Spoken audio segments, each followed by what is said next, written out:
All right, hello everyone, and welcome to Chapter 5, Standing Manual. Standing Manual is the it's the ceremonial world term, actually the ceremonial drill world term for everything you do standing in place.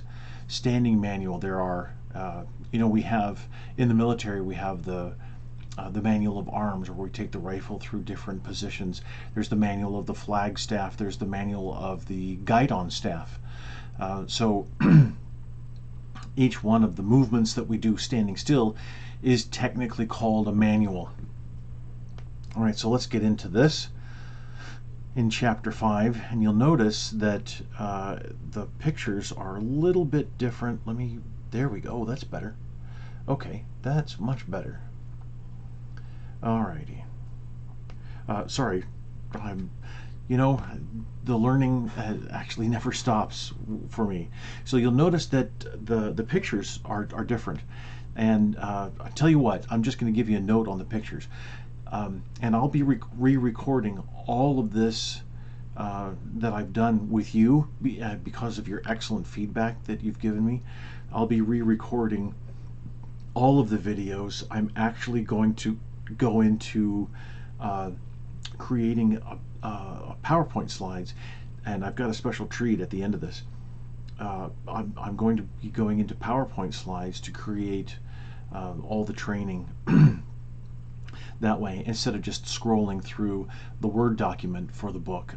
It's a little parochial, and I've been learning as I've been going, when I've probably said that 100 times so far. Anyway, one thing I did learn is how to edit the pictures, so that I thought having just the image, and let me show you right here. So just the image of the Pathfinder without any background, I thought I could do that, and I couldn't. It just didn't work. I don't want to be an expert in everything, book writing and document editing, and then getting into photo editing and all that. I just want the quick and easy stuff. So anyway, this was quick and easy, and I'm hoping that this, I know a lot of the backgrounds in your books are just completely black, and then the skirts and the legs with the darker stockings, and even your skin, darker skin, is showing up as, there's almost nothing there. So, and that's my fault, and not understanding how images are processed in the printing process and all that. So it's been an interesting challenge. Oh, I don't need to skip past her. All right. So what we will do is talk about the position of attention first. The very first thing we need to learn is that everything happens from the position of attention. That's our foundation. Now, let's start from the foundation of the foundation movements, and that is going to be the feet.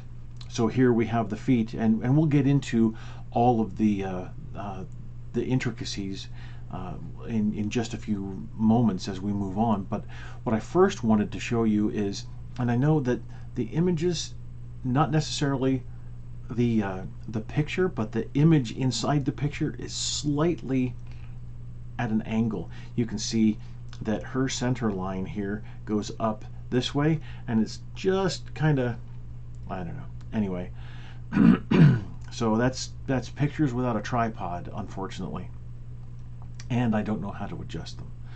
So I guess I'll have to learn how to do that.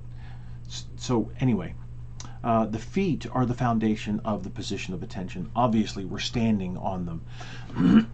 So what we need to do then is understand how to stand at attention with starting at the feet. Now, one of the you may not know. I'll skip ahead just a minute to the knees. Many people lock their knees for a reason, and when I say lock their knees, the knee joint doesn't bend. What we do is, well, I'll get into that when I get to knees. So we lock the knee joint so that it doesn't bend. Now, why do we do that? Well, many times I found that people will have most of their, can I do this? Yes, I can. Perfect. So many times people will have their center of balance at their feet so that it travels up the spine, which is how you can get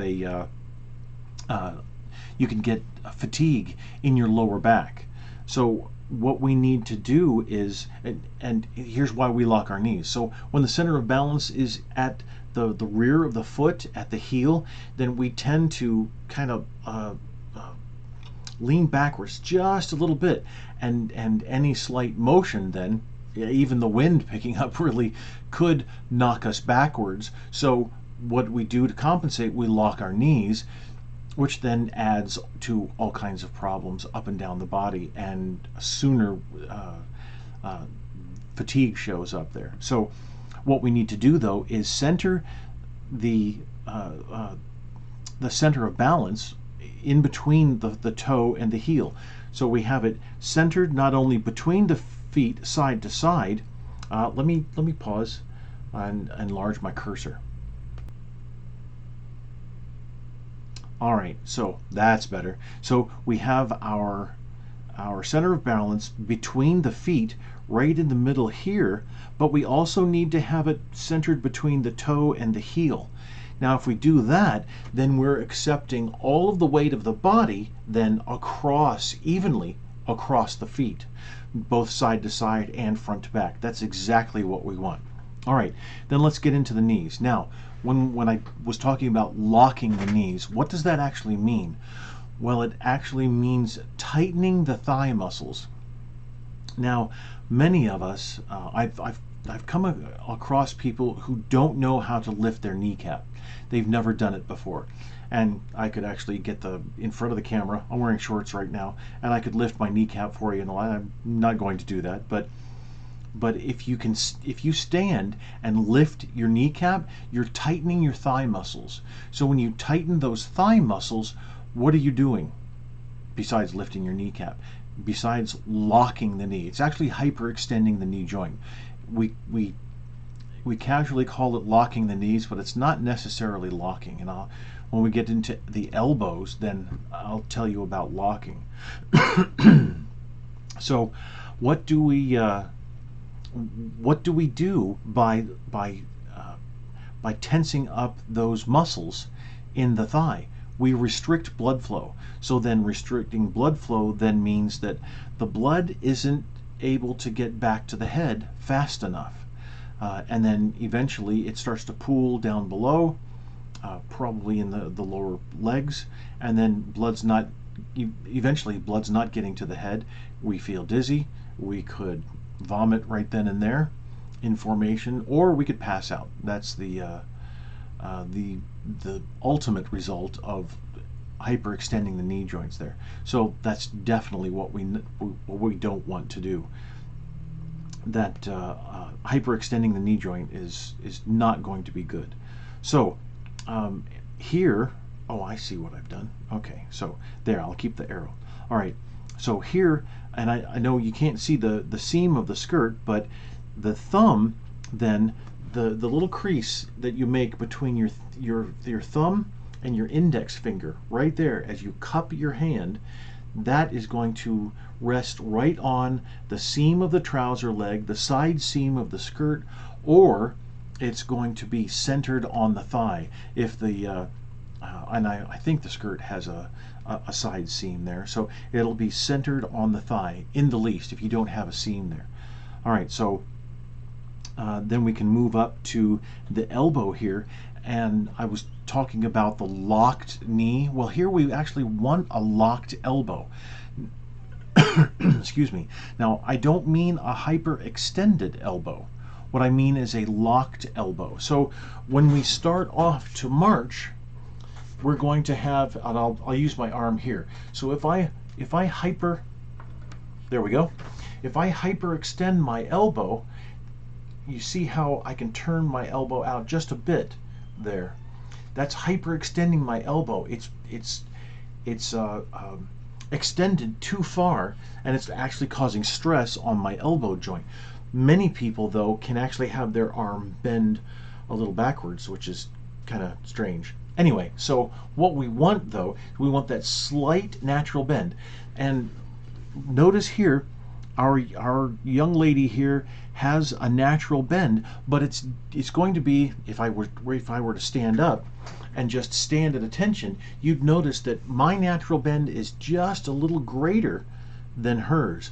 So what you want to do is let the arms relax, the shoulders, let the arms hang down, cup your hands, and then pull them back so that the thumb is along the seam of the trouser leg or skirt.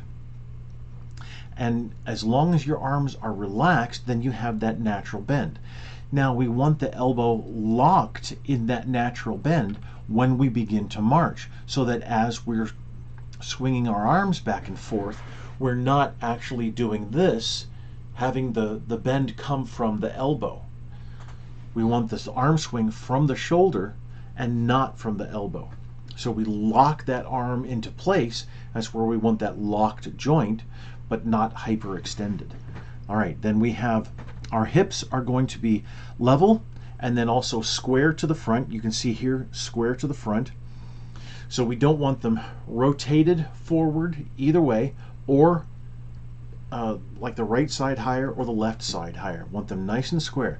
Now, you also have to make sure that you might work with disabled Pathfinders who have a certain physical issue, and we'll get to that actually for the left-handed salute in just that one instance. But you might have a Pathfinder with curvature of the spine, scoliosis, or some other physical issue that requires them to stand a little bit differently from others. So definitely you're going to take all of this into account and give allowances for people who have a certain special physical need there. So hips are going to be square, just like she has them. Shoulders are going to be level and square, just like she has them here. And then the head and eyes are going to point straight forward. Now, one of the things that many cadets that I work with have told me, I say, has anybody heard the term "pull your shoulders back"? Stick your chest out, or lift the chest. That's actually the Army term, the chest lifted. Air Force uses it too, and I for the life of me have no idea what that means. What is a lifted chest? So if we do anything, if this is a lifted chest, then I'm actually arching my back and I'm causing stress on my back. Pulling my shoulders back, I'll turn this way. Now, pulling my shoulders back, you can see that there's a significant difference for me pulling my shoulders back. And when I pull my shoulders back, I'm engaging the muscles in my upper back. I don't want to pull my shoulders back. I don't want to lift my chest. Nobody wants to do that.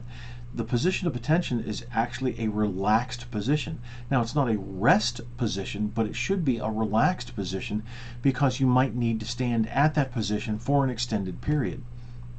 And you want to be as comfortable as possible while you're standing at attention. The only tension that should be really in your body is enough tension to cup your hands and then pull them back to where they belong, at the sides of your leg, centered on that thigh, and nowhere else in the body. No tension in the back, your buttocks, even your legs. No tension whatsoever. Now, when you do first fall in, I have a friend of mine who was the commander of the Coast Guard Ceremonial Honor Guard a few years ago. I didn't know he did this, and I practiced the same technique. When he would fall in, he would clench his buttocks and also lock his knees and get as still as possible. Same thing that I would do. And then I would slowly, over the next even few minutes, not just necessarily seconds, but over the next few minutes, I would relax my buttock muscles and then also my thigh muscles slowly, so that if there was any movement in my body, then that was external that you could see, then it was minimized to the best of my abilities. Now that's ceremonial drill. That's another level that we have above regulation drill. But it still applies.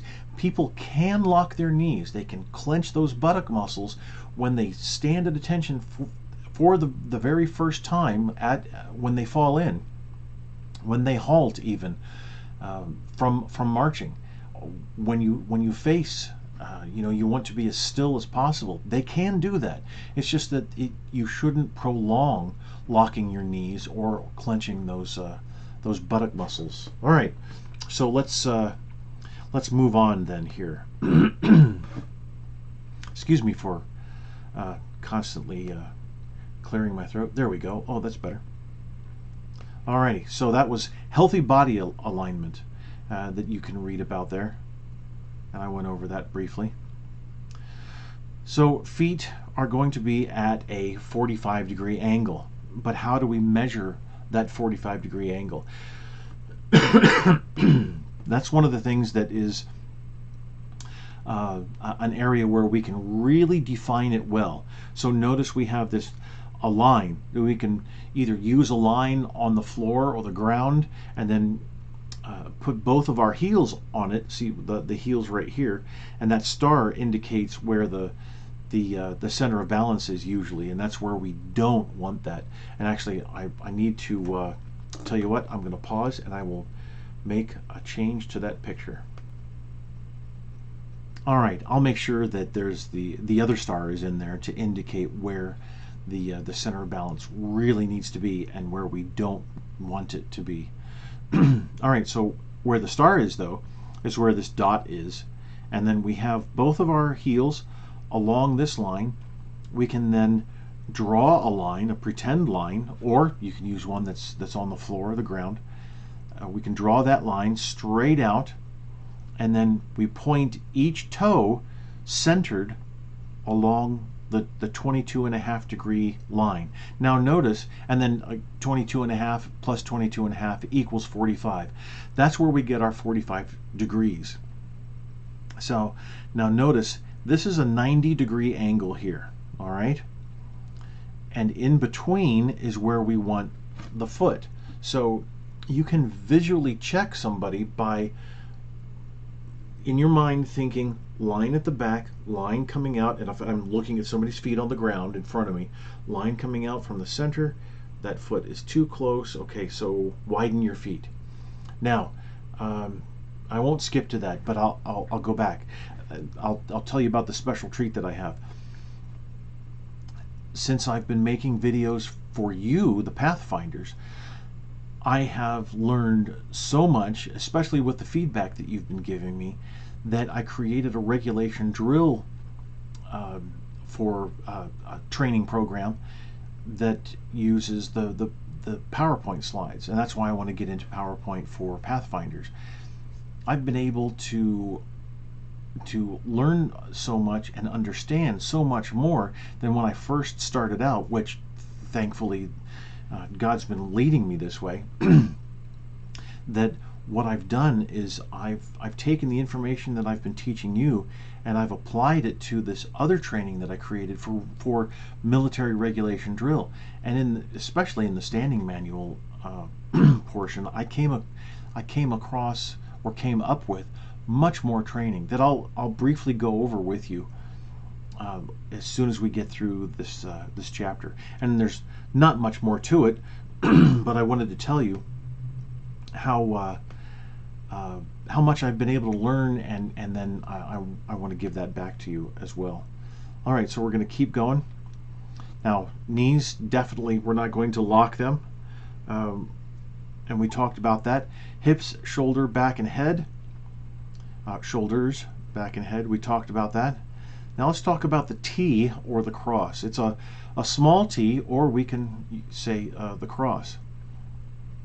And I'll make that an arrow again. All right, so notice here we have a T. The T goes from the forehead down to waist level, and then from shoulder to shoulder. Now when we're standing at attention, we want the shoulders level. Actually, you know, I could even make another line here. I don't know what I'd call then it wouldn't be a T anymore. It would be a letter H on its side with the line sticking out. Something, I don't know.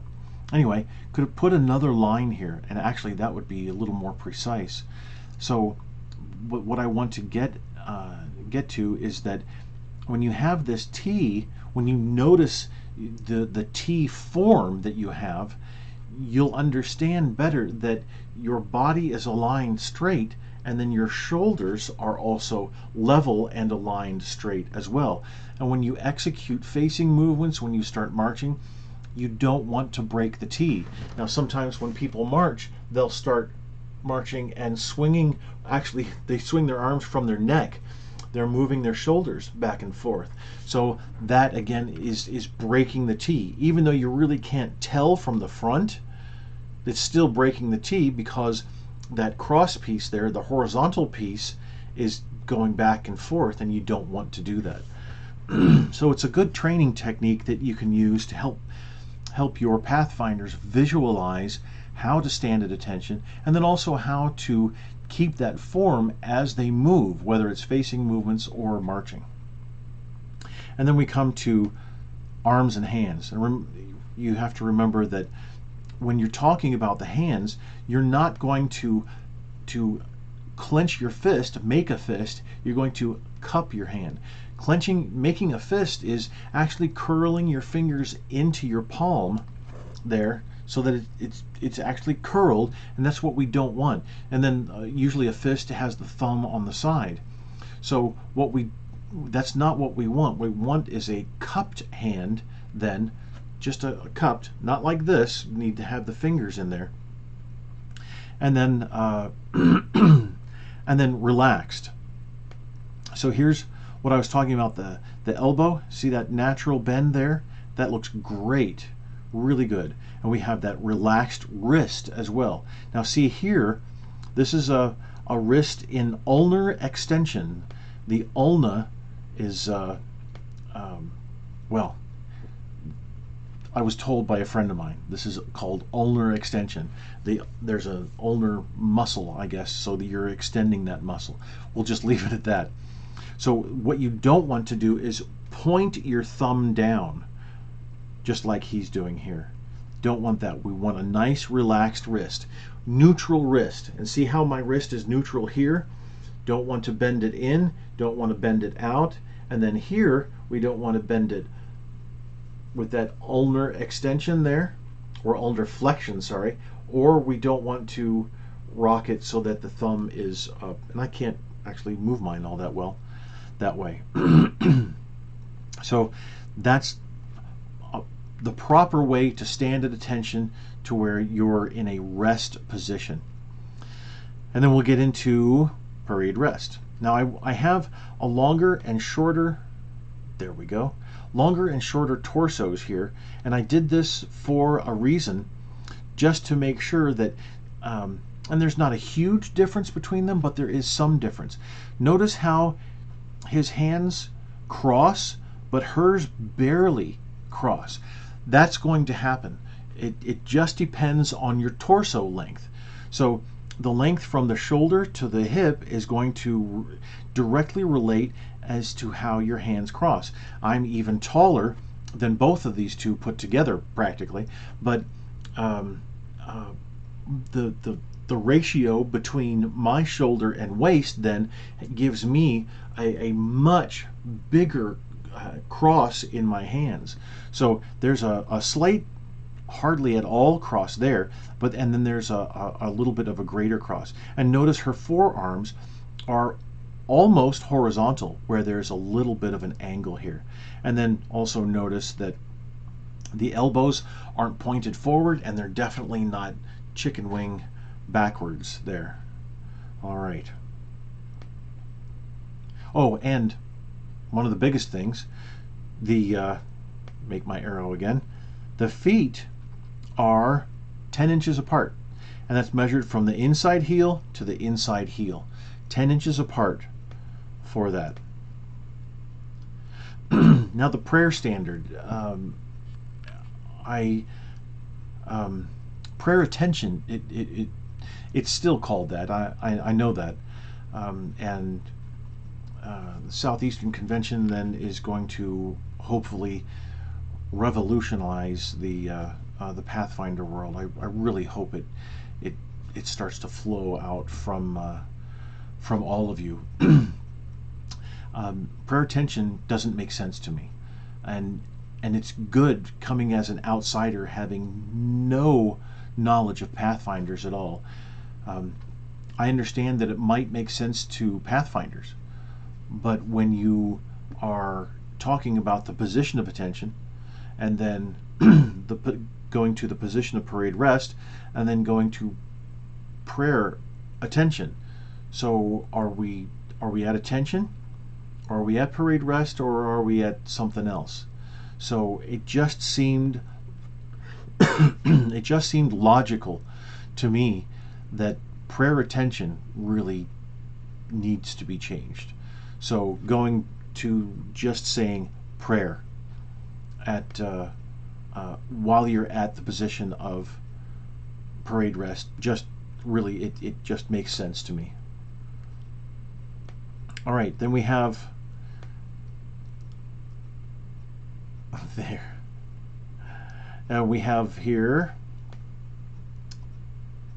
at ease, and then stand at ease.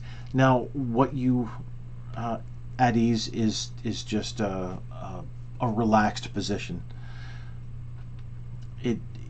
You don't necessarily have to go from the stair step, and I think I have that in here actually. Let me check. And then rest. Do I have that?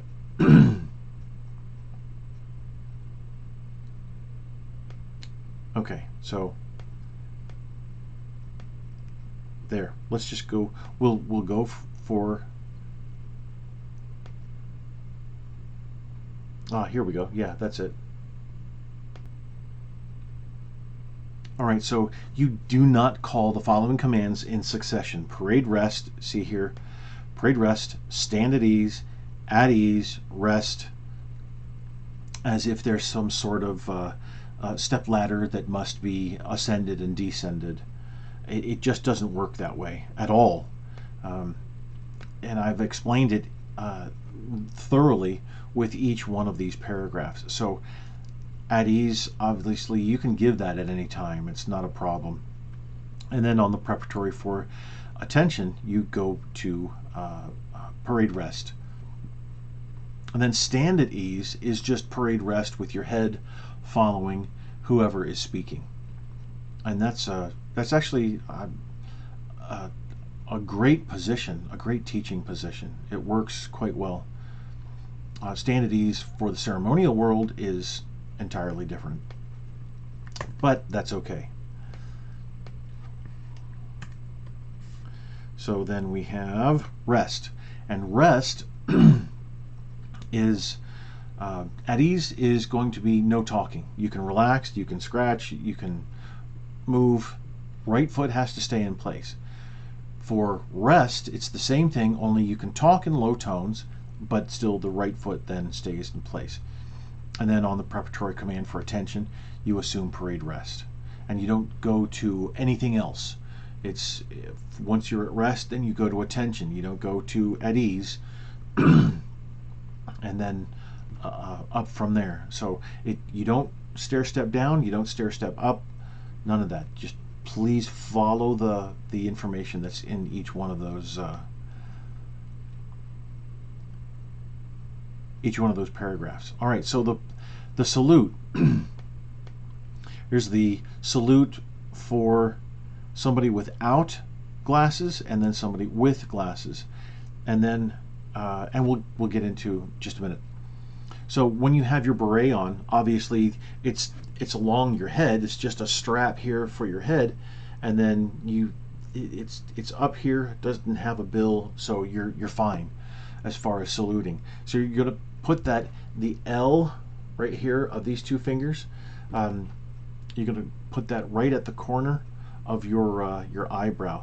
And you can either, there's one or two ways actually. You can even move your hand a little bit farther back and just put that middle finger, the point of the middle finger there, right on that corner of the eyebrow. Now, his hand is slightly, just slightly cupped, just a little bit. We want to actually flatten that out so that it looks like there. It looks like that. His is just a little bit cupped, so we need to have that flat.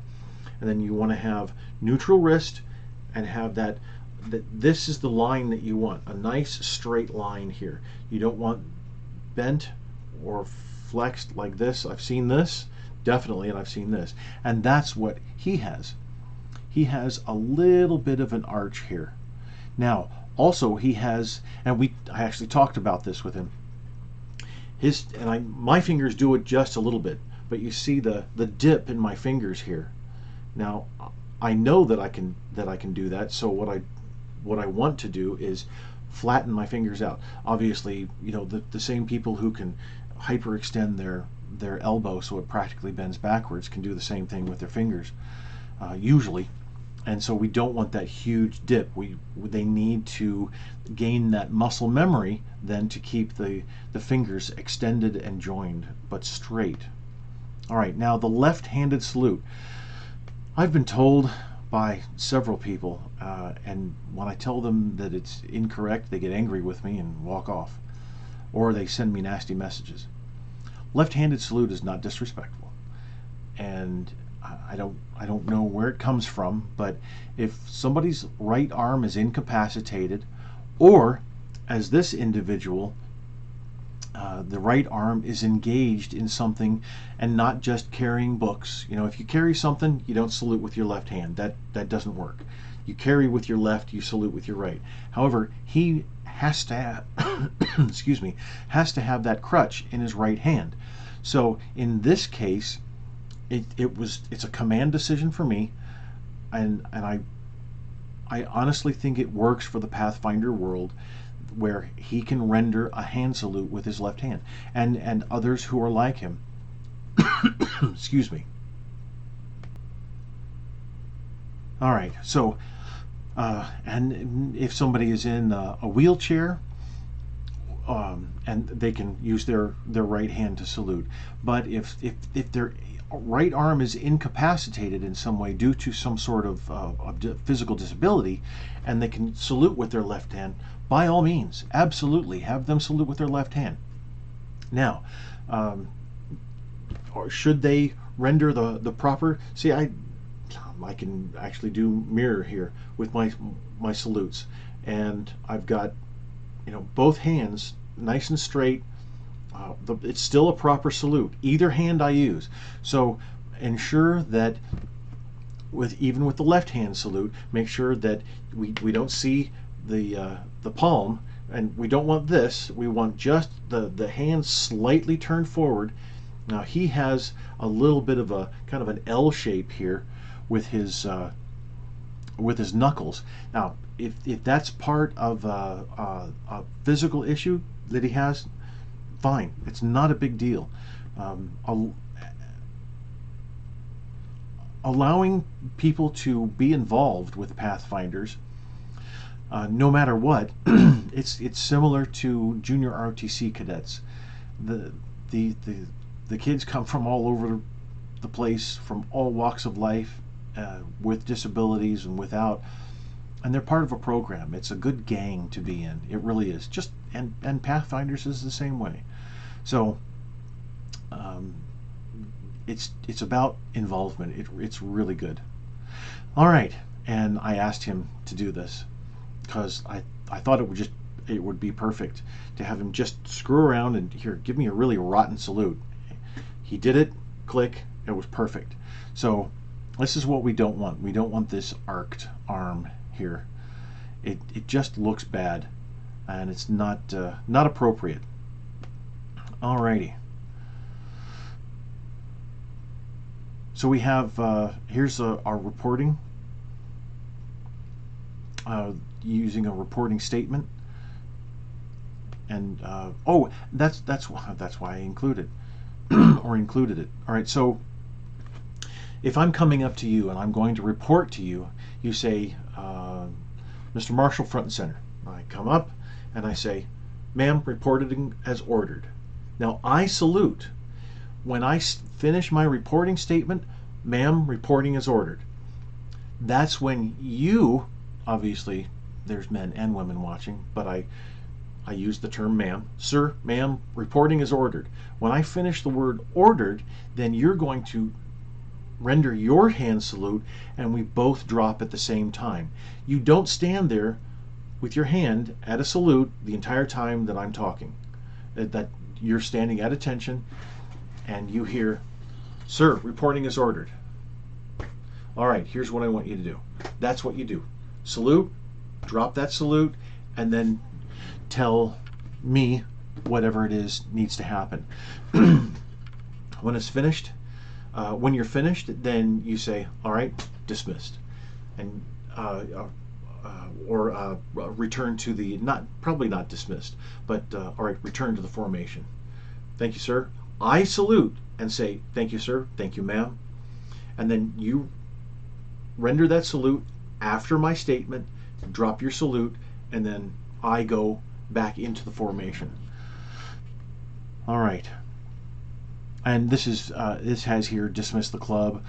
You know, when we were using the information for the formations, so it's different situations that can happen.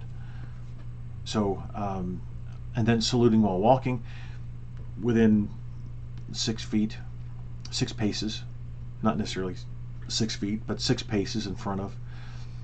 And then you give the greeting of the day, and it's usually just good morning, sir, good morning, ma'am, good afternoon, sir, good afternoon, ma'am, good evening, sir, good evening, ma'am. There's usually a greeting of the day that's called, and you can change it. You can change the greeting of the day. If you are running a summer camp and you have a certain greeting of the day that when I was at New Mexico Military Institute, our greeting of the day when I was in headquarters troop was HQ, the proud, the few. We switched the Marine Corps saying. So that was our greeting of the day, and you can do all kinds of different stuff. So no problem. But when you're walking up and you're being saluted, you don't return the salute until after, so that you salute and then you both drop at the same time. Alrighty. Saluting while marching is called eyes right. We don't call present arms when marching. So, and we'll get into eyes right in just a minute. So, right and left face. Let's get into this. Now, notice here, remember the lines that we drew? So there's a line here and a line here. So we have this 45-degree angle. Now, each foot is 22.5 degrees. So we want the lead foot to face 22.5 degrees from this back line. We'll say, remember, it's at the heel, so it's at our back. It's now going to be centered between our feet once we turn to the left in this case. And here, this is the facing movement to the right. So same difference, but we want that lead foot to not face the direction that we're going to face. We want it to go past that line, if that makes sense. I hope it does. I might actually, yep, I will pause and I will write down that I need to create a better visual for this with the lines, and then talk, maybe have an arrow showing that going past that line. All right, hold on just a sec. Okay, we're back. All right, so I will do that. I will add that. Now, do I have that here? I wonder. Okay, so I don't. What I want you to know is that you shouldn't flare this trailing foot. Now, since the right here, what we have is a left face. This is the lead foot. The left foot is the lead foot. The right foot is the trail foot. When you execute a left face, the right foot being the trail foot, you don't want the heel to extend outward, to swing out here. You want it to be, see how it works perfectly. See how the foot is facing pretty much 22.5 degrees already? All you want to do is bring this foot up, straight up here, just like that, so that the heels touch, and you've got the movement like this, and then bring it up, bring your trail foot up, and you're good to go. Don't swing that heel out just so you can get a good heel slam in there to make the facing movement sharper. It doesn't work that way. We're not here for flamboyance. That's exhibition drill. That's when you get into exhibition drill, fine, whatever you'd like to do. But we need to get regulation drill down, Pathfinder regulation drill, that establishes that standard for everybody across the board. And then when you get into exhibition, do whatever, no problem. All right, so I will add those lines there. And then what I have here is I created what really seems to work well, foot prep. Now, foot prep is it's a little strange. It requires balance. So this young man I had lean up against the building here. You notice that his left toe is in the air and his right heel is in the air. So which direction do you think he's going to go? He's going to go to the left. So when I say foot prep, it means that you're preparing your feet for those who are having a hard time, a difficult time getting okay, he's saying left, which do I do? I don't remember. How do I, for those, there's plenty of people who have some difficulty at first with their facing movements. And if you give them the tools to work with, and in this case it's foot prep, many times I've seen great success with this. So here's what I do. As I'm standing in front of whoever I'm teaching, I say, all right, now we're going to move to the left. Now, which heel are we going to pivot on? Which heel, since I'm going to give left face, we're moving to the left, that's right, it's the left heel. Okay, so here's what you want to do. Prep your feet. Right now, you have your feet, you're at attention, you have your feet together at the heels, so lift your left toe, lift your right heel. All right, now I'm just going to say ready move at first, and then you do this. What I want you to do is push, and as you push, you're going to turn on your left heel, on your right toe, and then you're going to move and make that first count of left face. So ready, move. Everybody pushes, and you can see light bulbs go on sometimes, which is a great thing. All right, so now next part is take your right foot and bring it up to your left. Okay, adjust your feet. Most likely since they're moving a little bit slow, it's probably not going to work as perfectly as you'd like, the first time. But it then works to build that confidence, and they're engaging their brain better because now they can feel the heel, they can feel the toe, and as they turn and they're pushing, it's the tactile twist and pivot on those two parts of the feet there that's going into the brain, going, yep, this is how to do it. All right, do that a couple of times. Now we're going to move to the right. So on this foot prep, lift your right toe, your left heel, push, and then you move on and you generate the confidence that way and build their abilities, and eventually you're just giving right face, left face, and it's good to go. You're doing just fine. I apologize for that. Oh, there we go. All right, so this is what you don't want. This is that flare. Remember I was talking about. You don't want that flare to where you smack that heel back in, and that's a lot with JROTC cadets. So, oh boy, about face. About face. The great technique that to where you're supposed to place your right foot. The great technique is to execute a left face, but in 180 degrees. But don't complete the second part. Don't bring your feet together. So if you execute a left face 180 degrees so that you're turning this way and facing all the way around, and you leave your feet where they are, your left foot is where it needs to be, but your right toe now is back behind your left in the position, just like this right here, in the position where it needs to be. So that's how you can also help people understand where they need to place their right foot. It's a good technique to use. Now, Army uses the bent leg method. Now, there's a straight leg method that the Air Force, Marine Corps, everybody else uses that. And that's where we will sweep the right leg around and then turn.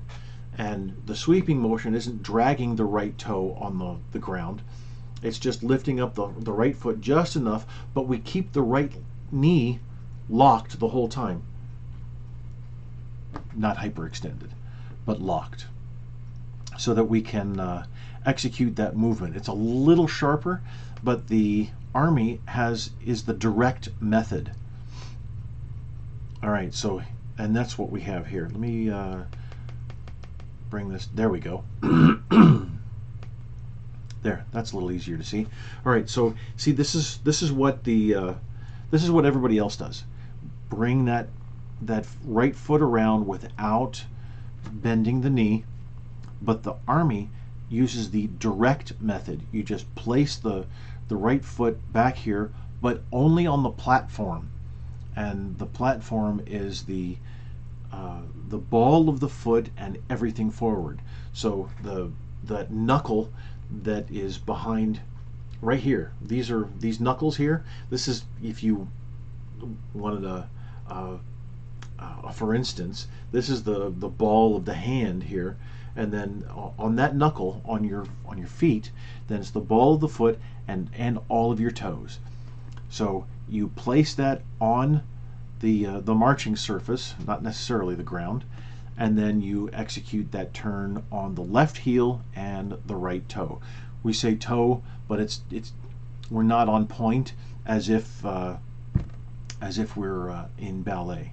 So what you don't want is that straight leg method. You want that direct behind, bend that knee, lift the right, and then place that right behind you. All right. So that 180 degree left face training tool is really good. However, it can be confusing.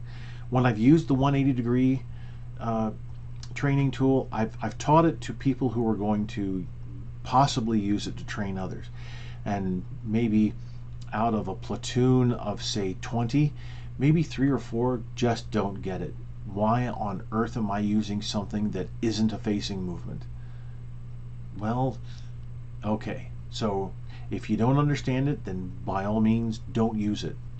That's okay, it's not a problem. And then we have foot prep for about face, which is a little bit more difficult. It's a little bit more difficult to maintain because you have to place that right foot back there and then balance in that position. Now, if you have strong feet, you're good to go. If you don't, if you haven't engaged your feet this way, then you're probably gonna teeter and totter and almost fall over. All right, so that's another way to teach about face.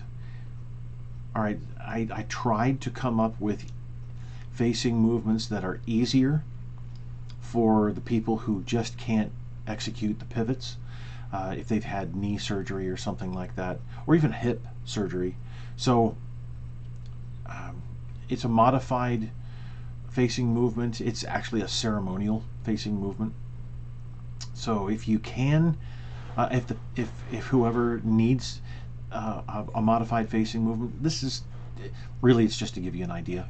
It's not necessarily, I should probably make a note in there, it's not necessarily you must do this way and no other way.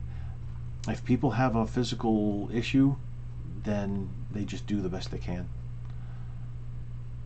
So there's another modified, but I don't know.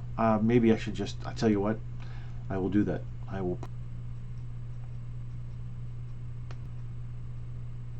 All right, the face as in marching. Let me make that the face in marching, not as. The face in marching, and I like to just call it the face in march. So the face in march is a movement. If you're going to call, there's a couple of different places that you use a face in march. The military doesn't call it a face in march, but I like to because it's just a little easier. So the face in march, either direction, the pivot is on the right toe, the right platform. It's always on the right. It's not on the left, because we're going to use our left foot to take that first step. In every single case except a couple of them, and we'll get into that when we get into marching. But the face in march is a pivot on the right toe. If you're going to the left, as in here, you kick that left foot out to the left, and with the 30-inch distance, or actually Pathfinders are a 24-inch distance. So kick that left foot out and pivot on the right platform and continue marching. And then with the right, or moving to the right, the left is brought over. Now it's not swung out in a huge kind of a pendulum type of movement. We're not going to do that. It's going to be, you can bend your knee and use that momentum then to twist on the right toe and then continue marching. It takes a couple of times to master it, but it works well. So needed to have that explanation in there, and we did it. All right, so eyes right, and then there's also eyes left. Eyes right is this. That's eyes right. You can do it standing still, and you can also do it when marching. The extreme, either the individual or the squad, the extreme right is not going to turn their head. It's a way, especially when you're marching, it's a way of maintaining that alignment. So whoever is on the far right for eyes right is not going to turn their head. Everybody else turns their head to a 45-degree angle. Now notice here that the chin, if you were to draw a line here and then draw a line straight out here, this is about a 45-degree angle with each one of them, and this is great. Now what we don't want is the chin practically over the shoulder, so that when you call eyes right, you don't have this. This is not what we want. We don't want you looking exactly to the right. It's that 45-degree angle. So we have this line here and this line here. It's about 45 degrees. Actually, if you were to look and line up it, for him anyway, if you were to look down at the right toe, they would be heading off. They're a little bit different, but they'd be heading off in the same direction at that same angle. Now eyes left is the opposite, and there you go. And then the command to go back from that is ready front, and that's it. We've done that. Okay. Now I'm going to pause, and I'm going to give you that special treat that I was telling you about. Well, I think it's a special treat. It might not be. So well, I'm just going to go through this quickly here. So we have standing manual, and oh, that's right, I don't have it. Never mind. We'll just we'll do it this way, which is fine. So this is what I created. We have 31 slides, but I'll only go over this very quickly. It might be a good thing to have. So we're going to go over the position of attention, rest positions, facing movements, and the hand salute. And then so that's the platform that I was telling you about. So and I'll pause. I want to put that actually in the book so that you understand platform, heel, and instep. Okay. And then next we have, there's the center of balance, and this is the image that I want to use actually in the book. So I'll definitely put that in there. So that's where we don't want the center of balance at the back there. And then a lot of people, especially cadets, I've come across when I'm teaching, I'll say, well, how far is a 45-degree angle? Show me. And usually somebody out of leadership, whether it's a platoon leader or even a squad leader, will say, well, you just take your foot and you put it right in between their feet and you say, close both your feet on mine. Okay, but which foot? And see, what I have here is, and this is, I used this, I had that question, used the question at this school here in Florida, and I said, okay. And I noticed this young lady had very small feet, very not wide at all, and of course I have ultra wide feet. I said, okay, so which foot? Which foot is it? I said, if she goes throughout the whole, and it was Air Force, so if she goes throughout the whole flight, then everybody's feet are quite narrow now. The gap between the feet isn't a 45-degree angle. But if I go through, then everybody's wrong. I said, actually, my foot is closer to that 45-degree angle, but I know that people actually need to have a little bit bigger gap. So you can use the foot, which is my point, but you have to know if your foot is wide enough, and everybody who closes their feet around your foot, if they close them in and they're at a 45-degree angle, fine. But if you notice, or if you know that you need, say, an inch or an inch and a half gap on both sides of your feet, then it's a good measuring tool. That's okay. As long as you understand the application of this, it's not a blanket across the board. Yep, my foot, everybody in the world, that's a 45-degree angle. It just doesn't work. All right. And here's what I was talking about with the knees. And you can definitely pause this and read through this. I won't go through it. And then here's what I was talking about with that line. So I'm definitely going to do that T and then add that line for the hips. And then the natural bend of the elbow there.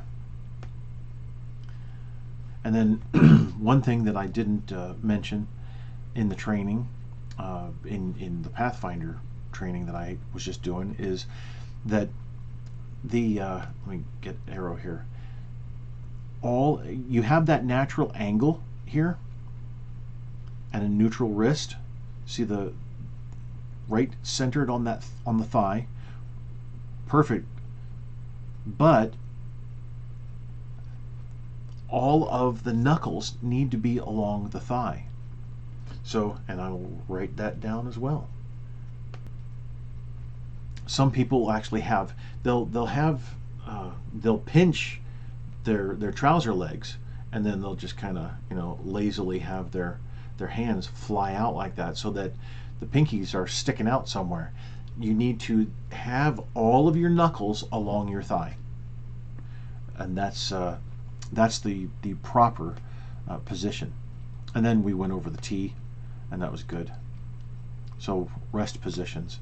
And then here I go over the difference with the foot distance, and also the difference between Army and Air Force and the rest of the services. And again, you can pause and read through this if you'd like. Not a problem. You're getting all this, and everybody else has to pay for it. So, but honestly, you've paid for the training, and what I'm giving you is what I've learned to do just by creating those first few videos and having these ideas flood into my brain, and then trying to get them out on paper as fast as possible. So here that had the foot swing out and the correct, but actually, you know, I'll have those lines put in there, and then about face, and then the differences between the two with the bent leg and straight leg techniques, and present arms.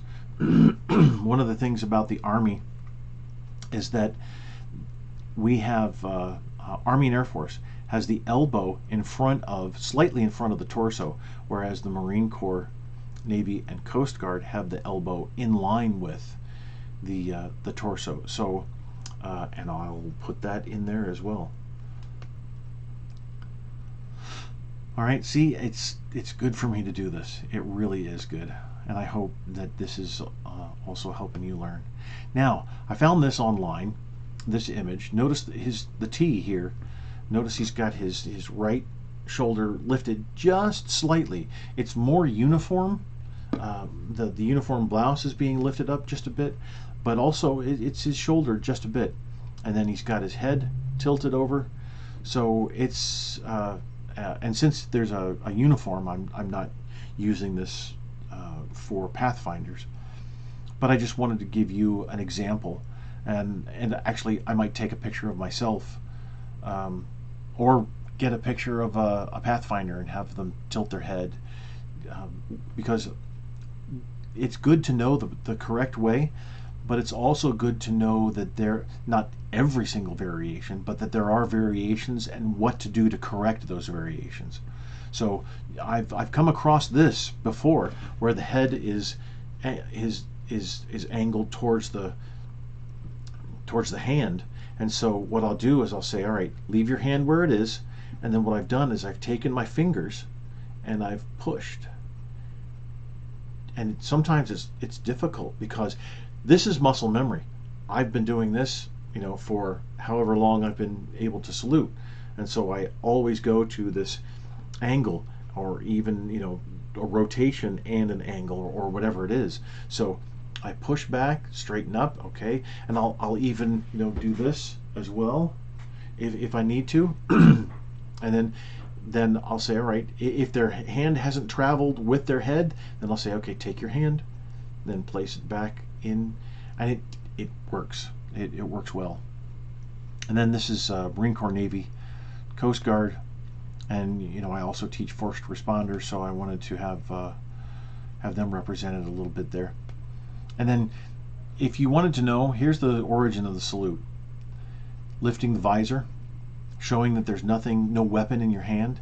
That's where the salute comes from. And there's all kinds of postulations about exactly when it started, but in general, it's, hey, how you doing? I'm not here to kill you. And that's pretty much it. All right, and then that's the summary. Okay, good. We're finished. And it wasn't too long, was it? Okay, so it was an hour. Sorry. But it's good information. And, you know, whatever feedback you can provide, I really appreciate it. And I thank God for all of you going through this. This has been a great experience for me, and I truly feel that this is a blessing. And I hope it's a blessing on you as well. Okay, thank you very much.